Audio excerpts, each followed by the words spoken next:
Hello friends, कैसे हैं आप सब। उम्मीद है आप सब बहुत अच्छे होंगे। तो हम अपना पहला टॉपिक पढ़ चुके हैं जिसमें हमने मनोविज्ञान के बारे में पढ़ा। अब हमारा नेक्स्ट टॉपिक जो है वो शिक्षा मनोविज्ञान होगा। शिक्षा मनोविज्ञान यानी कि शिक्षा का मनोविज्ञान से कैसे संबंध है, उस कैसे वो मनोविज्ञान के साथ मनोविज्ञान और शिक्षा आपस में जुड़े हुए हैं, उसकी परिभाषा क्या है, अर्थ क्या है, ये सब आज हम इसमें पढ़ेंगे। तो स्टार्ट करते हैं हम शिक्षा मनोविज्ञान के बारे में जानना है, एजुकेशनल साइकोलॉजी के बारे में जानना है कि आखिर एजुकेशनल साइकोलॉजी जो है वो स्टार्ट कैसे हुई और इस वर्ड का मीनिंग क्या है। देखो इसमें हमें एक जो वर्ड दिखाई दे रहा है, शिक्षा मनोविज्ञान। शिक्षा और मनोविज्ञान, शिक्षा मनोविज्ञान जो शब्द है वो दो शब्दों से मिलकर बना है, पहला शिक्षा और दूसरा मनोविज्ञान। शिक्षा का हम सब अर्थ जानते हैं, शिक्षा क्या है हमारे लिए, ठीक है। और मनोविज्ञान वो हम अपनी पिछली वीडियो में पढ़ ही चुके हैं। मनोविज्ञान के अंदर हमारी सारी चीज़ें आ जाती हैं, हमारी कॉग्निशन, दिमाग डेवलपिंग, विकास जो होता है हमारा, उसके अंदर हमारा सब कुछ आ जाता है, ठीक है। तो शिक्षा मनोविज्ञान, शिक्षा मनोविज्ञान का मतलब होता है शिक्षा से संबंधित मनोविज्ञान, यानी कि जो शिक्षा से रिलेटेड है वो ज्ञान, वो क्या है, वो मनोविज्ञान है। शिक्षा से संबंधित मनोविज्ञान शिक्षा मनोविज्ञान कहलाता है। अच्छा, शिक्षा मनोविज्ञान का अर्थ हमने जान लिया। अब जरा शिक्षा मनोविज्ञान हम करते कैसे हैं, मतलब क्या है शिक्षा मनोविज्ञान। ये तो शिक्षा से संबंधित है, ये समझ में आ गया, लेकिन होता कैसे है। जब एक बच्चा पढ़ रहा है ना, शिक्षण कर रहा है, उस टाइम पर उसके व्यवहार का जो अध्ययन किया जाता है, उसके व्यवहार को जो नोटिस किया जाता है, उस बच्चे के व्यवहार को, वो कहलाता है शिक्षा मनोविज्ञान, ठीक है। जब जैसा बताया, मतलब शिक्षा लेते समय जब बच्चा पढ़ रहा है तब उसे उस टाइम पे जब उसे क्या किया जाता है, एक तरीके से ऑब्जर्व किया जाता है, तो वो क्या है, वो शिक्षा मनोविज्ञान है, ठीक है। शैक्षणिक परिस्थितियों में मानव व्यवहार का अध्ययन ही क्या कहलाता है, शिक्षा मनोविज्ञान कहलाता है। कि उस टाइम पर बच्चा किस तरीके से सीख रहा है, आज पढ़ा कल वो पढ़ेगा, तब उस टाइम पे ध्यान दिया जाएगा कि अब इसमें क्या डेवलपमेंट हो रही है, तो वो क्या है, वो हमारा शिक्षा मनोविज्ञान है। शिक्षा मनोविज्ञान का सूत्रपात जो था वो रूसो ने किया था। किसने किया था, रूसो ने। सूत्रपात मतलब इसकी स्टार्टिंग, सूत्रपात का मतलब जानते हैं आप लोग, मतलब एक धागे में डालने का काम, स्टार्टिंग वो किसने की थी, वो रूसो ने की थी। ये प्रकृतिवादी विचारधारा से रिलेटेड थे, है ना, और इन्होंने ही क्या की थी, शिक्षा मनोविज्ञान का सूत्रपात इन्होंने किया था। रूसो जो थे, इन्होंने ही लोग जो और मनोवैज्ञानिक थे उनका ध्यान इस ओर दिलाया था कि जो बालक है हमें उसे किस तरीके से पढ़ाना चाहिए। हमें पहले उसकी रुचियों को देखना चाहिए, उसकी एबिलिटी को देखना चाहिए, उसकी प्रवृत्तियों को देखनी चाहिए, और सबसे पहले उसकी एज भी देखनी चाहिए कि आखिर वो उस एज का है जो हम उसे पढ़ा रहे हैं। तो शिक्षा शास्त्रियों का ध्यान इस ओर आकर्षित रूसो ने ही कराया था कि शिक्षा मनोविज्ञान क्या है, एक बहुत इम्पॉर्टेंट टॉपिक है बच्चों को लेके। जो बच्चे हैं अगर उन्हें आपको पढ़ाना है तो सबसे पहले उनके बारे में अच्छे से जानना आपको ज़रूरी है। बच्चा किस उम्र का है, उसका इंटरेस्ट किस चीज़ में, उसकी प्रवृत्ति कैसी है, उसकी एबिलिटी क्या है, योग्यताएं क्या हैं, उसकी अवस्था क्या है, ये सब क्या है जानना बहुत ज़रूरी है। तो उन्होंने शिक्षा शास्त्रियों का ध्यान बालक की ओर आकर्षित किया। बालकों को उनकी रुचियों, प्रवृत्तियों, योग्यताओं एवं अवस्थाओं के अनुरूप ही शिक्षा दी जानी चाहिए, ऐसा रूसो ने कहा था। अच्छा, रूसो ने जब ये बात कही तो रूसो से और जो हमारे फिलोसफर्स थे वो उन्होंने क्या हुआ, उन्होंने प्रेरणा ली। रूसो से और भी जो फिलोसफर्स थे उन्होंने प्रेरणा ली, जिसमें पेस्टोलॉजी, हबार्ट और फ्रॉबेल ने शिक्षा में मनोविज्ञान का प्रयोग करके तत्कालीन शिक्षा प्रणाली में बहुत से सुधार किए थे। यानी कि जब रूसो ने ये शिक्षा मनोविज्ञान पे और जो फिलोसफर्स थे उनका ध्यान आकर्षित करवाया, उन्होंने इस ओर ध्यान दिलाया और फिलोसफर्स को कि शिक्षा मनोविज्ञान के बारे में जानना बहुत ज़्यादा ज़रूरी है, उसी से हम एक बच्चे को अच्छी शिक्षा दे सकते हैं। तो और जो मनोवैज्ञानिक थे हमारे, उन्होंने क्या किया, उन्होंने उनसे प्रेरणा लेके उसमें तुरंत की तुरंत उसमें सुधार करने की कोशिश की और अच्छे अच्छे सुधार किए भी। अब 20वीं शताब्दी जब स्टार्ट हुई ना, तब शिक्षा मनोविज्ञान में एक नया चेंज आया। शिक्षा मनोविज्ञान के लिए थॉर्नडाइक और जॉन डीवी, ये दोनों ही शिक्षा शास्त्री हैं, इन लोगों ने क्या किया, इन्होंने बहुत बड़ा योगदान दिया था शिक्षा के लिए। इन्होंने शिक्षा मनोविज्ञान को समझा और शिक्षा मनोविज्ञान के लिए काफ़ी महत्वपूर्ण योगदान दिया। महत्वपूर्ण योगदान क्या दिया? इन्होंने नए नए संप्रत्य जो थे वो बनाने स्टार्ट किए। किसके लिए? बच्चों के लिए। जॉन डीवी के बारे में आप जानते होंगे और थॉर्नडाइक के बारे में भी आपने पढ़ा होगा। जब साइकोलॉजी पढ़ रहे हैं तो आप लोगों ने पढ़ा होगा, नहीं पढ़ा होगा तो हम इनके बारे में आगे जाके डीपली पढ़ेंगे, डोंट वरी। थॉर्नडाइक को शिक्षा मनोविज्ञान का जनक कहा जाने लगा था। इन्होंने इतने संप्रत्यय बनाए थे, इतने कंसेप्ट बच्चों के लिए क्लियर किए थे शिक्षा से रिलेटेड, इस वजह से इन्हें क्या कहा जाने लगा था? शिक्षा मनोविज्ञान का जनक कहा जाने लगा था। अगर क्वेश्चन आएगा कि शिक्षा मनोविज्ञान के जनक कौन है, तो कौन है? थॉर्नडाइक। काम दोनों ने किया है, जॉन डीवी ने भी किया है और थॉर्नडाइक ने भी किया है, लेकिन शिक्षा मनोविज्ञान का जो जनक कहा जा रहा है वो थॉर्नडाइक को कहा गया है। शिक्षा मनोविज्ञान के क्षेत्र में इन लोगों ने क्या ला दी? एकदम क्रांति सी ला दी थी। क्रांति मीन्स इन्होंने काफ़ी बड़े बड़े लेवल पे क्या किया? काम करना शुरू कर दिया था। इन्होंने बच्चे को सेंटर में रखना शुरू कर दिया था। बच्चे के अकॉर्डिंग शिक्षा को मेन मान लिया गया था कि शिक्षा अगर बच्चे को देनी है तो किसके अकॉर्डिंग देनी होगी? बच्चे के अकॉर्डिंग देनी होगी। इस वजह से इन्हें शिक्षा मनोविज्ञान का जनक कहा जाने लगा। जो थॉर्नडाइक थे वो शिक्षा मनोविज्ञान के सबसे पहले मनोवैज्ञानिक थे। यानी कि शिक्षा के अगर जैसे हम मनोविज्ञान के बारे में हम खाली साइकोलॉजी के बारे में पढ़ चुके हैं, है ना। अब साइकोलॉजी के साथ शिक्षा जुड़ गई, तो शिक्षा मनोविज्ञान के जो सबसे पहले मनोवैज्ञानिक थे वो कौन थे? थॉर्नडाइक ही थे। तो अगर क्वेश्चन आए कि शिक्षा मनोविज्ञान के जनक कौन थे, तो वो भी थॉर्नडाइक थे। और शैक्षिक मनोवैज्ञानिक कौन थे सबसे पहले, तो वो भी थॉर्नडाइक ही थे।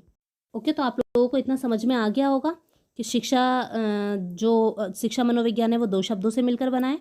जैसा कि हमने पढ़ लिया, क्या है? शिक्षा और मनोविज्ञान, जिसका मतलब क्या होता है? शिक्षा से संबंधित मनोविज्ञान। और रूसो ने इसका सूत्रपात किया था, यानी कि शिक्षा मनोविज्ञान के बारे में सबसे पहले जानकारी जो दी थी वो रूसो ने ही दी थी। उसके बाद हमने थॉर्नडाइक जी के बारे में पढ़ा और जॉन डीवी के बारे में पढ़ा। इन लोगों ने क्या किया था? ये शिक्षा मनोविज्ञान के जनक कहे जाने लगे थे, क्योंकि इन्होंने काफ़ी बड़ी तरीके से शिक्षा मनोविज्ञान के क्षेत्र में क्या ला दी थी? क्रांति ला दी थी। ओके, तो अब हम अपने नेक्स्ट टॉपिक पे आते हैं, जिसमें नेक्स्ट टॉपिक में हम कुछ पॉइंट्स देखेंगे। इम्पॉर्टेंट पॉइंट्स हैं जो हमें जानने ज़रूरी हैं पेपर के अकॉर्डिंग, तो वो देखेंगे। ये कुछ इम्पॉर्टेंट पॉइंट्स हैं जो पेपर के अकॉर्डिंग इम्पॉर्टेंट हैं, क्योंकि पेपर में क्या होता है, कभी कभार पेपर में कुछ क्वेश्चंस ऐसे पूछ लिए जाते हैं जो इससे रिलेटेड होते हैं, मतलब मेन पॉइंट्स हैं ये जो पेपर में आ सकते हैं, इस वजह से लिख लिए हैं। तो देखिए, पहला है हमारा 1879 में विलियम वुंट ने सबसे पहले लिप्जिंग जर्मनी में मनोविज्ञान प्रयोगशाला स्थापित की, जिस वजह से इन्हें क्या कहा जाने लगा? आधुनिक मनोविज्ञान का जनक कहा गया। तो इसमें से हमारे पास 2-3 क्वेश्चन बन जाते हैं। पहला तो यही बन जाता है कि आधुनिक मनोविज्ञान का जनक किसे कहा जाने लगा था? तो विलियम वुंट को क्या कहा जाता था? आधुनिक मनोविज्ञान का जनक कहा जाता था। और दूसरा क्वेश्चन ये बनता है कि विलियम वुंट जो थे उन्होंने मनोविज्ञान की प्रयोगशाला स्थापित जो की थी वो कब की थी?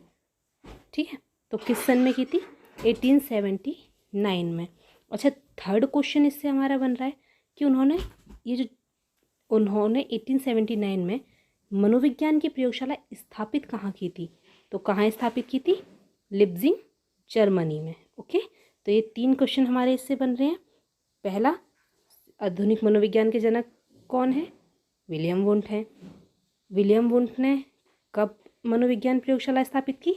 वेरी गुड, 1879 में। और तीसरा क्वेश्चन हमारा क्या था कि इन्होंने कहाँ स्थापित की थी मनोविज्ञान की प्रयोगशाला? तो लिप्जिंग के जर्मनी में। ओके, नेक्स्ट है हमारा सेकंड, 1890 में तो जो विलियम जेम्स थे उन्होंने 1890 में एक बुक प्रकाशित की थी जिसका नाम था principle of psychology. Principle of psychology. तो सेकंड क्वेश्चन इसमें से हमारा बन सकता है कि विलियम जेम्स ने कौन सी बुक विलियम जेम्स की बुक का नाम आ सकता है? तो प्रिंसिपल ऑफ साइकोलॉजी किसकी बुक है? विलियम जेम्स की बुक है। नेक्स्ट टॉपिक है हमारा 1924 में भारतीय मनोविज्ञान एसोसिएशन की स्थापना की गई थी। भारत में मनोविज्ञान एसोसिएशन की स्थापना कब हुई? 1924 में। ओके, नेक्स्ट 1924 में क्या हुआ? 1924 में जॉन बी वॉटसन जो थे उन्होंने एक व्यवहारवाद की पुस्तक लिखी थी जिससे व्यवहारवाद की नींव पड़ी थी। व्यवहारवाद आप लोगों को याद होगा, हमने पिछले अपनी वीडियो में इसी के बारे में पढ़ा था, व्यवहारवाद के बारे में हम पढ़ चुके हैं। तो जॉन बी वॉटसन जो थे उन्होंने क्या करा था? 1924 में एक बुक लिखी थी व्यवहारवाद के ऊपर, जिससे क्या पड़ी थी? व्यवहारवाद की नींव पड़ी थी। उसके बाद 1989 में 1989 में भारत में नेशनल अकेडमी ऑफ साइकोलॉजी की स्थापना हुई थी। ओके, NAOP शॉर्ट फॉर्म में भी कभी कभार पेपर में पूछ लेते हैं कि NAOP की फुल फॉर्म बताओ, या NAOP की स्थापना कहाँ हुई थी, या NAOP की स्थापना कब हुई थी, कुछ भी पूछ सकते हैं। तो ये कुछ पॉइंट्स थे जो मुझे इम्पोर्टेंट लगे पेपर के अकॉर्डिंग, तो ये आप लोग पढ़ लीजिएगा और चाहें तो आप इसके नोट्स बना लीजिएगा। ओके, तो NAOP की स्थापना कब हुई थी? 1989 में, नेशनल अकेडमी ऑफ साइकोलॉजी, ये इसकी फुल फॉर्म है। ओके, तो ये हमारा ख़त्म हो गया। कुछ हमें इंपॉर्टेंट पॉइंट्स जो पढ़ने थे, सम यूज़फुल फैक्टर्स जो हम पढ़ रहे थे, तो वो आप लोगों को समझ में आ गए होंगे। अच्छा, हम शिक्षा मनोविज्ञान पढ़ रहे थे, शिक्षा मनोविज्ञान के बारे में हम लोग पढ़ चुके हैं। अब हम पढ़ेंगे शिक्षा मनोविज्ञान की विधियाँ, यानी कि किस किस मेथड के अकॉर्डिंग हम क्या करते हैं, शिक्षा मनोविज्ञान के बारे में जानते हैं। अब हम पढ़ेंगे शिक्षा मनोविज्ञान की विधियाँ। शिक्षा मनोविज्ञान की काफ़ी सारी विधियाँ हैं। शिक्षा मनोविज्ञान की विधियाँ का मतलब समझ रहे हैं आप लोग, कि जो शैक्षिक मनोविज्ञान है, यानी कि जब हम बच्चे का अध्ययन कर रहे हैं तो हम किस विधि से उसका अध्ययन कर सकते हैं, यानी कि किस मेथड का यूज़ करके हम बच्चे के बारे में जान सकते हैं। तो पहला है हमारा अंतः निरीक्षण विधि। क्या है? अंतः निरीक्षण विधि। ओके, अंतः निरीक्षण, इंट्रोस्पेक्शन। अंतः निरीक्षण वर्ड से ही समझ में आ रहा है, अंतः मतलब अंदर और निरीक्षण मतलब जांच करना या झांकना, कुछ भी कह सकते हैं। तो अंतः निरीक्षण मतलब अंदर से निरीक्षण करना। तो शिक्षा मनोविज्ञान में क्या होता है, जब किसी अंतः निरीक्षण का मतलब क्या है, कि जब किसी बच्चे के आप अंदर तक झांकते हैं। अंदर का मतलब है इसमें उसकी इनर क्वालिटीज़ को, क्वालिटी कह लो, उसकी कमियां कह लो, कुछ भी उसके अंदर तक झांकने को, उसके अंदर से उसको समझने को अंतः निरीक्षण विधि कहते हैं। डेफिनेशन क्या है? अंतः निरीक्षण मनोविज्ञान की सबसे पुरानी विधि है, सबसे ओल्डेस्ट ये मेथड है अंतः निरीक्षण विधि, जिसे हम अपना रहे हैं शिक्षा मनोविज्ञान में। 2 शब्दों से मिलकर बनता है, इंट्रो और स्पेक्शन। इंट्रो और स्पेक्शन। इंट्रो का मतलब क्या है? भीतर, अंतः। जैसे इंट्रो मतलब अंतः यानी कि भीतर, और स्पेक्शन मतलब झांकना।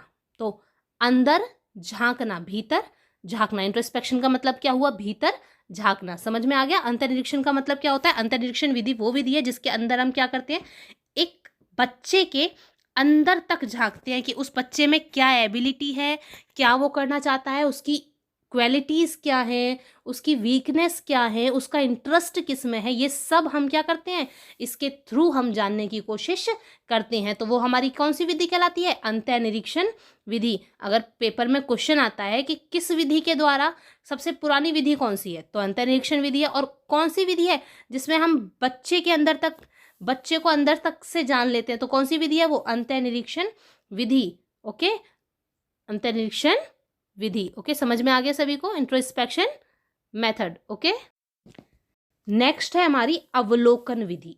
अवलोकन का मतलब होता है किसी को गौर से ऑब्जर्व करना, देखना। बहुत टाइम तक जब हम किसी एक व्यक्ति को ऑब्जर्व करते हैं, वो हमारी अवलोकन विधि कहलाती है। उसकी सभी एक्टिविटीज़, जो भी वो कुछ कर रहा है, जो भी वो एक्टिविटीज़ कर रहा है, जैसा भी काम कर रहा है, नहीं कर रहा है, तो क्यों नहीं कर रहा है, वो सब जब हम उसे गौर से देखेंगे, उसको सुनेंगे, ध्यान देंगे उस पर, तभी तो हम जान सकते हैं ना उसके बारे में कुछ भी। तो वो क्या कहलाती है? हमारी अवलोकन विधि कहलाती है। आप लोगों ने देखा होगा कभी कभार हम लोग क्या करते हैं, किसी एक चीज़ को घूरते ही रहते हैं, तो वो क्या है? किसी एक चीज़ को लगातार देखते ही रहना, वो भी क्या है? ऑब्जर्वेशन है। अच्छा, छोटे बच्चों को आपने देखा होगा कि छोटे बच्चे कितनी जल्दी हिंदी बोलना सीख लेते हैं ना। 2 साल के होते हैं, 2 ढाई साल के, तब तक वो बोलना सीख जाते हैं और हिंदी बोलने लग जाते हैं। और हम लोग क्या करते हैं, हम लोग कितने बड़े हो जाते हैं उसके बाद इंग्लिश लैंग्वेज सीखने जाते हैं, कोर्स करते हैं, कई सालों तक कोर्स करते हैं, उसके बाद भी हमें इतनी अच्छी फ्लुएंट इंग्लिश बोलना नहीं आ पाता है। क्यों नहीं आ पाता? क्योंकि हम ये काम नहीं करते, जो इसमें मेथड बताया ना, अवलोकन विधि, हम इसका यूज़ नहीं करते। और जो छोटे बच्चे होते हैं वो ऑब्जर्व करते हैं हमें, वो अपने आसपास के एनवायरनमेंट को ऑब्जर्व करते हैं और उसके बाद उसे यूज़ भी करते हैं। तो उससे क्या होता है, वो लोग जल्दी सीखते हैं, जिस वजह से वो 2 से ढाई साल में ही क्या करने लग जाते हैं, बोलने लग जाते हैं। और हमारी जैसी हिंदी बोलने लगते हैं। तो ये क्या है, जबकि उनके पास कोई हम बैठा के उन्हें नहीं सिखा रहा है कि क ब कब ऐसे बोलो, सिखाते हैं बट वो पढ़ने के लिए सिखाते हैं। डेली यूज़ वाली बोलने वाली हिंदी नहीं सिखाते हैं हम लोग इस तरीके से उन्हें। तो ये क्या है, ये अवलोकन विधि है। अच्छा, इसके बारे में पढ़ लेने। अवलोकन का अर्थ है परिस्थिति या व्यक्तिगत व्यवहार के बारे में सुनना और देखना। यानी कि जिस सिचुएशन में बच्चा है उसके अकॉर्डिंग उस पर्टिकुलर बच्चे को या उस पर्टिकुलर व्यक्ति के व्यवहार के जो उसका व्यवहार है उस पर्टिकुलर सिचुएशन में, उसको सुनना और देखना। यानी कि वो क्या कर रहा है उसे ध्यान से देखना और साथ में गौर से सुनना भी क्या है, अवलोकन है। अतः हम कह सकते हैं कि व्यक्ति के व्यवहार में हो रहे परिवर्तन को जांचना क्या कहलाता है, अवलोकन कहलाता है। बच्चा जैसे जैसे उसे ऑब्जर्व कीजिए आप कि वो कैसे कैसे धीरे धीरे अपने जो व्यवहार है उसमें धीरे धीरे चेंज ला रहा है। कभी कोई एक्टिविटी कर रहा है तो उसके बाद दूसरी एक्टिविटी करने लग जाता है।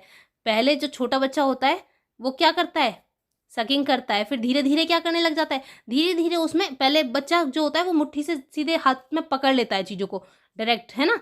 और फिर धीरे धीरे क्या करता है, वो अपनी उंगलियों पे कंट्रोल करना शुरू करता है। तो ये सब चीज़ें क्या है, ये सब चीज़ें हम लोग ऑब्जर्व करते हैं तभी तो हमें पता चलती है ना। तो ये क्या है, ये हमारी अवलोकन विधि होती है जिसे हम भी अपनी डेली लाइफ में यूज़ करते हैं। तो ऑब्जर्वेशन मेथड आपको समझ में आ गया, इजीली समझ में आया होगा क्योंकि खुद से कनेक्ट करके बताया है तो ज़्यादा अच्छे से समझ जाते हैं।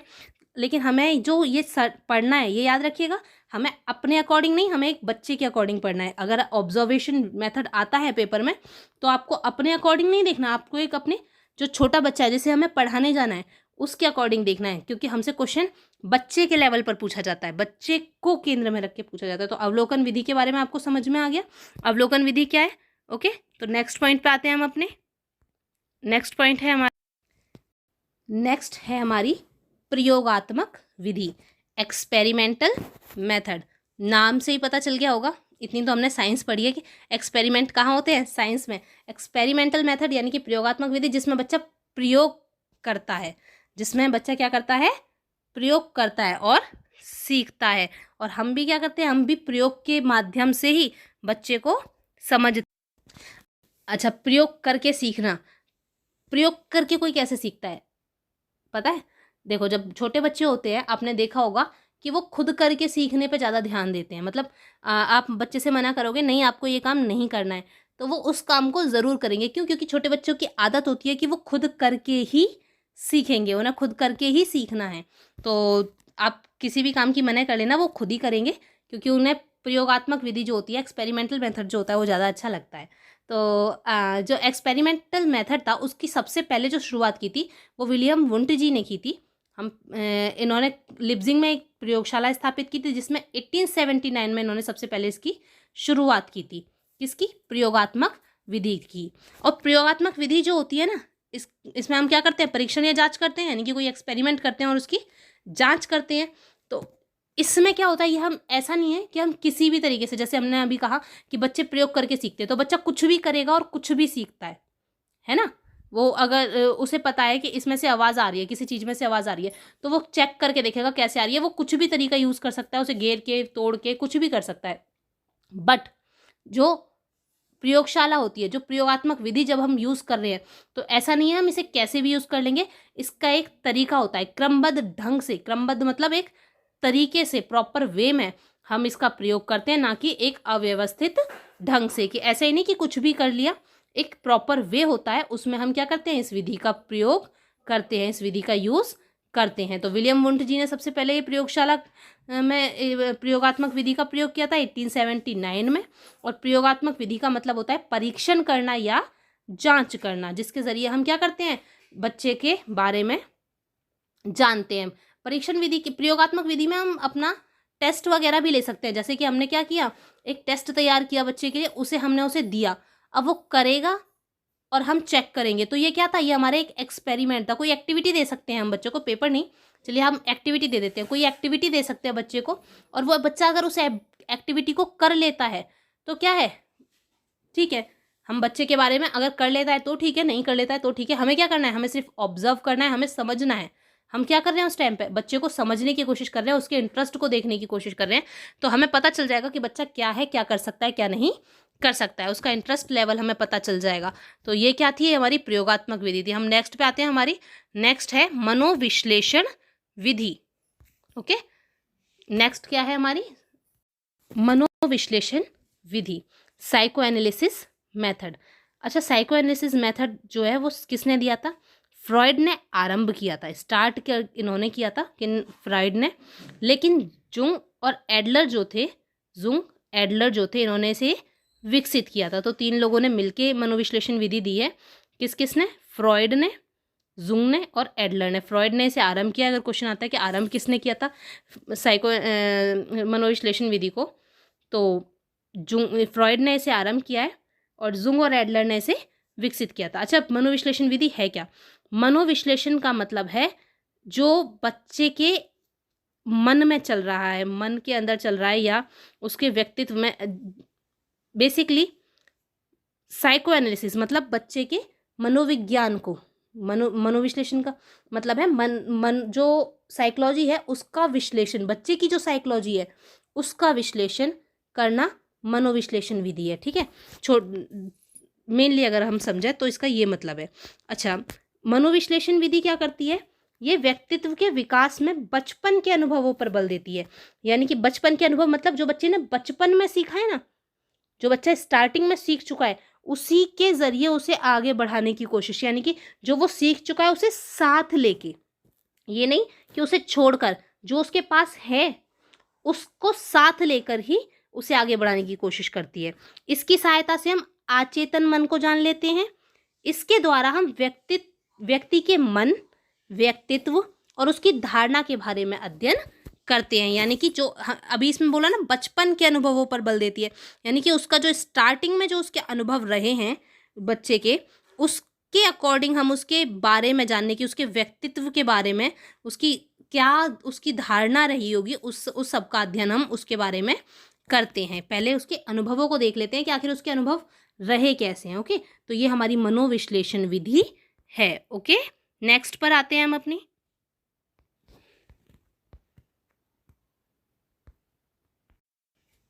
ओके, तो सर्वेक्षण मेथड सभी को समझ में आ गया ना अच्छे से कि सर्वेक्षण मेथड क्या होता है, जिसके अंदर क्या करते हैं हम आंकड़े एकत्रित करते हैं एक बच्चे के बारे में कि उसने क्या क्या किया उसी टाइम पर, जिस टाइम से हम सर्वे मेथड यूज़ कर रहे हैं उस टाइम से हम उसकी क्या करेंगे, सारी एक्टिविटीज़ का एक एनालिसिस करना शुरू कर देंगे और सभी को एकत्रित करके हम लिख लेते हैं। जितने भी हम उसके बारे में एनालिसिस करेंगे उस सबको हम लिख लेते हैं और उन्हीं के ऊपर आधारित हम क्या करते हैं, एंड में निष्कर्ष पर पहुंचते हैं। यानी कि इस बच्चे का IQ लेवल कितना है और एवरेज है या इंटेलिजेंट है या ओवर एवरेज है, वो सब हमें कैसे पता चलता है? फिर उसी के अकॉर्डिंग पता चलता है जो हमारे पास आंकड़े आए होते हैं सर्वेक्षण के बाद। ओके, तो सर्वेक्षण मेथड सभी को समझ में आ गया। नेक्स्ट पे आते हैं हम अपने।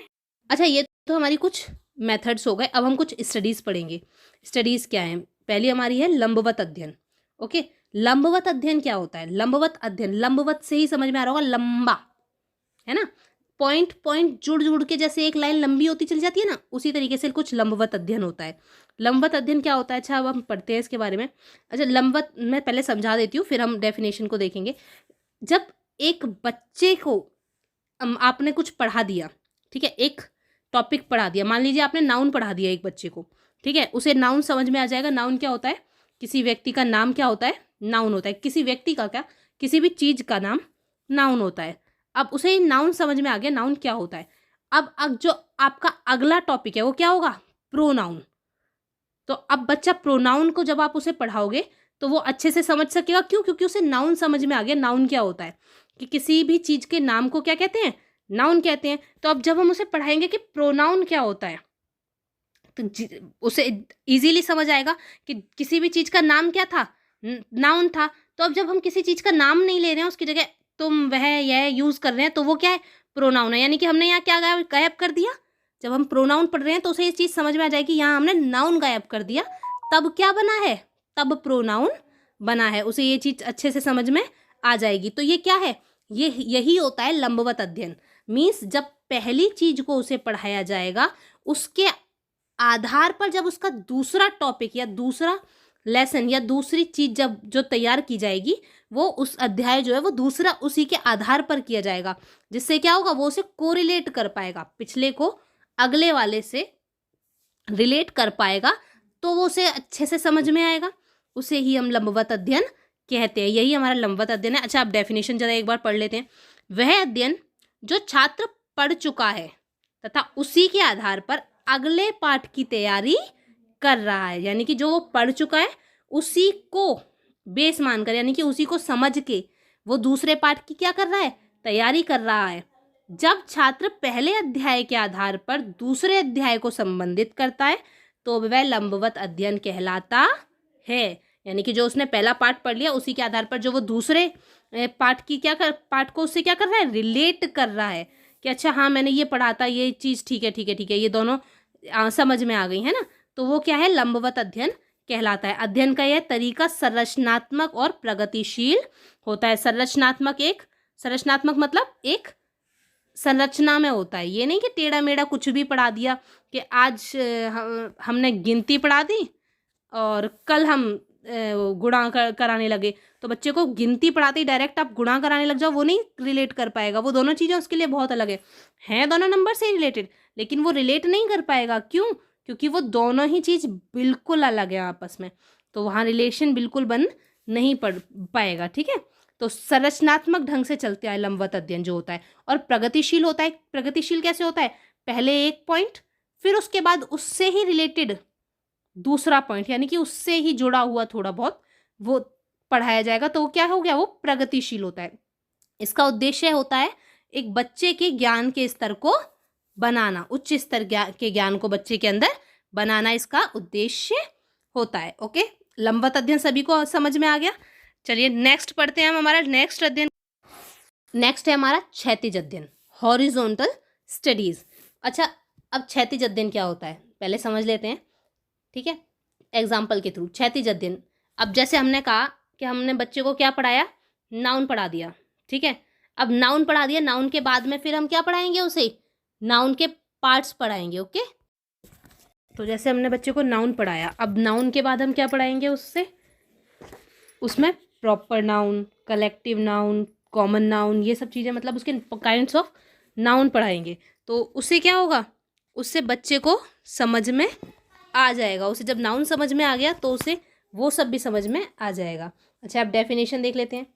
क्षैतिज अध्ययन क्या होता है, ये एक ऐसा अध्ययन है जिसके द्वारा छात्र एक संप्रत्यय का अध्ययन करके, संप्रत्यय मतलब एक कॉन्सेप्ट का, ठीक है, अध्ययन करके उसी से संबंधित संप्रत्ययों से जोड़ सके। यानी कि जब बच्चे को एक कंसेप्ट पढ़ाया जाए तो जब दूसरा कंसेप्ट पढ़ाया जाए तो वो उसे उससे रिलेट कर सके, उसे उससे जोड़ सके। तो अब आपने नाउन पढ़ा दिया बच्चे को, तो उसके बाद में नाउन, काइंड्स ऑफ नाउन पढ़ाओगे, जैसे प्रॉपर नाउन पढ़ा रहे हो तो उसे प्रॉपर नाउन जो है वो अच्छे से समझ में आ जाएगा कि प्रॉपर नाउन क्या होता है। फिर काउंटेबल नाउन उसे समझ में आ जाएगा, अनकाउंटेबल नाउन उसे समझ में आ जाएगा। क्यों? क्योंकि उसने नाउन पढ़ लिया तो उसे काउंटेबल नाउन समझ में आ गया। अब जब उसने काउंटेबल नाउन पढ़ लिया तो अनकाउंटेबल नाउन पढ़ाओगे तो वो भी उसे अच्छे से समझ में आ जाएगा। क्यों? क्योंकि वो एक दूसरे से उन्हें जोड़ सकेगा। ठीक है, तो ये हमारा क्षैतिज अध्ययन कहलाता है, एक संप्रत्यय का अध्ययन करके उसी से संबंधित संप्रत्ययों से जोड़ सके। अच्छा, नेक्स्ट एग्जाम्पल देख लीजिए। जब बच्चा प्रतिशत अध्याय पढ़ता है, प्रतिशत परसेंटेज जब बच्चा पढ़ता है तो वो उसको लाभ और हानि अध्याय में भी प्रयोग करना सीख लेता है। परसेंटेज का यूज लाभ और हानि में भी बच्चा करना सीख लेता है। उसने पहले प्रतिशत संप्रत्यय को विकसित किया, बाद में उसने उस संप्रत्यय को दूसरे के साथ जोड़ना शुरू कर दिया। ओके, पहले उसने प्रतिशत पढ़ा, उसके बाद में उसने प्रतिशत वाले को लाभ और हानि में जोड़ा, जिससे उसे वो दोनों संप्रत्यय क्या हो गए, दोनों कंसेप्ट क्या हो गए, क्लियर हो गए। ओके, क्षैतिज अध्ययन सभी को समझ में आ गया। क्षैतिज अध्ययन क्या होता है, क्षैतिज अध्ययन पढ़ लिया हमने, लंबवत अध्ययन पढ़ लिया, दोनों अध्ययन पढ़ लिए, दोनों में अंतर समझ में आ गया होगा। अगर पेपर में आए तो आप बता सकते हैं इजीली। ओके, हम अपने नेक्स्ट पॉइंट पर आते हैं। तो नेक्स्ट है हमारा प्रतिनिधिक समूह अध्ययन। प्रतिनिधिक समूह अध्ययन, क्रॉस सेक्शनल स्टडी। ओके, इसमें हम एक ही समय में अलग अलग समूहों का सर्वेक्षण करते हैं, तो वह प्रतिनिधिक समूह अध्ययन कहलाता है। जब एक ही टाइम पर अलग अलग समूहों का क्या किया जाए, सर्वेक्षण किया जाए। ओके, तो वह क्या है, वह प्रतिनिधिक समूह अध्ययन कहलाता है। दूसरे शब्दों में कहें तो जब हम एक ही समय में अलग अलग जनसमूहों का अवलोकन करते हैं तो वह प्रातिनिधिक समूह अध्ययन कहलाता है। ओके, समझ में आ गया क्या कहलाता है प्रातिनिधिक समूह अध्ययन? यानी कि अलग अलग जनसमूहों का जब हम क्या कर रहे हैं, सर्वेक्षण कर रहे हैं या अवलोकन कर रहे हैं, तो वो हमारा प्रातिनिधिक समूह अध्ययन कहलाता है। समूह का मतलब ही क्या है, ग्रुप का, है ना। अलग अलग एक ही टाइम पे कर रहे हैं लेकिन अलग अलग सबका कर रहे हैं, तो वो क्या है, हमारा प्रातिनिधिक समूह अध्ययन कहलाता है। नेक्स्ट है हमारा अधोमुखी अध्ययन। क्या है, अधोमुखी अध्ययन। अभी हमने पढ़ा जो हमारा प्रातिनिधिक समूह अध्ययन क्या था, उसमें हम एक ही टाइम पे अलग अलग समूहों का अध्ययन कर रहे हैं। और अधोमुखी में क्या होता है, एक ही बच्चे का अलग अलग टाइम पर अध्ययन किया जाता है। इसमें टाइम अलग अलग हो जाता है, उसमें तो अलग अलग बच्चे का एक ही टाइम पर हो रहा था, लेकिन इसमें एक ही बच्चे का अलग अलग समय पर क्या किया जाता है, उसके व्यवहार के परिवर्तन वगैरह का अवलोकन किया जाता है। तो जब एक अध्यापक और शोधकर्ता अलग अलग समय में एक ही बच्चे के व्यवहार परिवर्तन का अवलोकन करते हैं तो वो क्या कहलाता है, अधोमुखी अध्ययन कहलाता है। दोनों में अंतर समझ में आ गया। अधोमुखी अध्ययन में क्या हो रहा है, एक बच्चे के व्यवहार का हम क्या कर रहे हैं, अलग अलग समय पर अध्ययन कर रहे हैं, जबकि हम प्रातिनिधिक समूह अध्ययन में क्या कर रहे थे, एक ही टाइम पर अलग अलग जनसमूहों का अध्ययन कर रहे थे।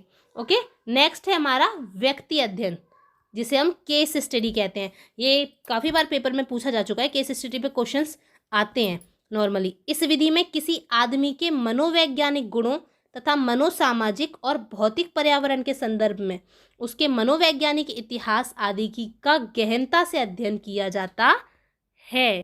तो केस स्टडी में क्या करते हैं हम, एक व्यक्ति के बारे में, केस स्टडी का मतलब है उस बच्चे का की पूरी स्टडी, वो घर पर कैसा है, स्कूल में कैसा है, एक्टिविटीज़ में कैसा है, उसका पिछला रिकॉर्ड का कैसा रहा है, आखिर वो ऐसा हुआ है तो किस वजह से हुआ है, और ऐसा नहीं है तो किस वजह से नहीं है। इन सब का गहनता से अध्ययन करना ही क्या कहलाता है, व्यक्ति अध्ययन, यानी कि केस स्टडी कहलाता है। व्यक्ति का अध्ययन मतलब इसका पूरी तरीके से अध्ययन, उसकी आपको हर एक छोटी बात का अध्ययन करना होगा, उसके मनोवैज्ञानिक गुणों का, उसके मनोसामाजिक का, भौतिक पर्यावरण का, यानी कि पर्यावरण में वो कैसा।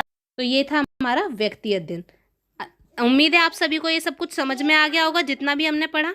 ओके, तो अब ये पॉइंट हमारा क्या हो चुका है, ख़त्म हो चुका है। उम्मीद है आप सबको अच्छा लगा हो, समझ में आया हो। अगर कुछ ना समझ में आया हो तो आप इससे रिलेटेड मुझे कमेंट बॉक्स में कमेंट करके पूछ सकते हैं। और अब मिलते हैं हम अपना नेक्स्ट वीडियो में। Thank you so much.